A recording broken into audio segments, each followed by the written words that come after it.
इस वीडियो में हम देखते हैं मानवता के विरुद्ध अपराध और भारत का उसके प्रति रुख क्या है। वैसे ये जो कंटेंट है ये FEIS ने तैयार किया है, हम इसको ऑडियो फॉर्म में रिप्रेजेंट कर रहे हैं।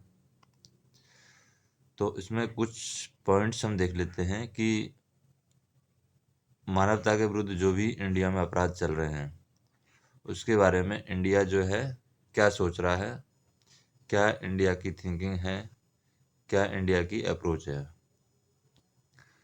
तो अगर हम बात करें दिसंबर 2024 की,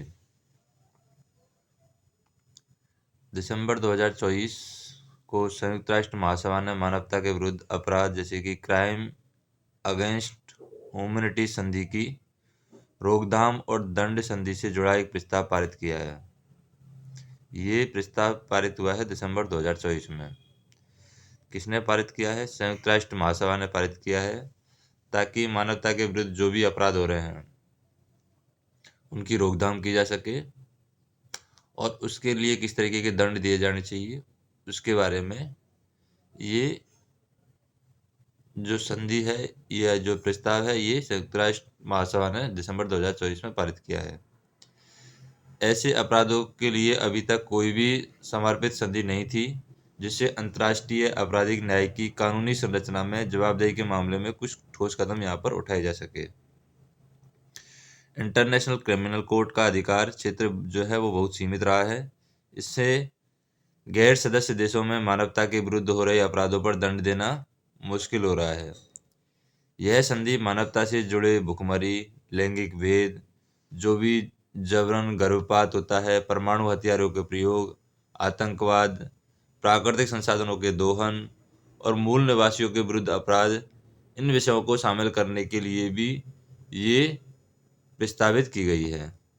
तो इसमें भारत का रुख क्या है, भारत का योगदान क्या है?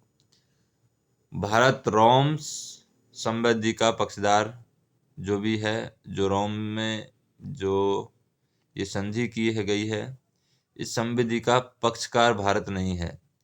जबकि क्राइम अगेंस्ट ह्यूमैनिटी उन गंभीर अंतर्राष्ट्रीय अपराधों में से एक है जिन्हें रोम संधि के तहत स्थापित अंतर्राष्ट्रीय आपराधिक न्यायालय दंडित करना चाहता है। तो उस संधि का पक्षकार है वो भारत नहीं है।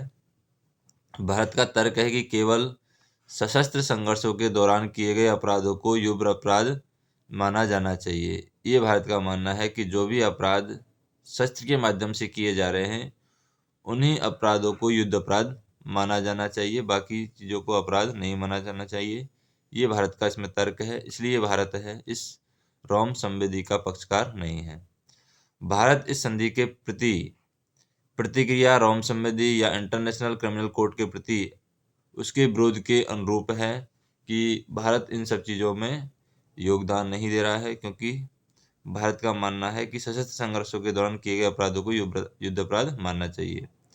वर्तमान में भारत के पास अंतर्राष्ट्रीय अपराधों को प्रतिबंधित या जो प्रतिबंधित करने वाला कोई भी घरेलू कानून नहीं है। 2018 में राज्य बनाम सज्जन कुमार मामले में उच्च न्यायालय ने कहा था, ये 2018 में एक केस आया था सुप्रीम कोर्ट के पास में। तो यहाँ पर एक केस था 2018 में, राज्य बनाम मतलब स्टेट लेवल का था, ये राज्य बनाम सज्जन कुमार मामला। उच्च न्यायालय ने कहा था कि मानवता के विरुद्ध अपराध और नरसंहार को भारत के आपराधिक कानून का हिस्सा नहीं बनाया गया है और यह एक ऐसी कमी है जिसे तत्काल दूर करने की आवश्यकता है। तो ये जो लेख छपा है, ये लेख द हिंदू न्यूज़पेपर में छपा है 20 दिसंबर 2024 को। AFEIS ने अपने हिसाब से इसको तैयार किया है और हमने आपको ऑडियो फॉर्म में इसको रिप्रेजेंट किया है। बाकी चीज़ें देखते हैं हम नेक्स्ट वीडियो में। धन्यवाद।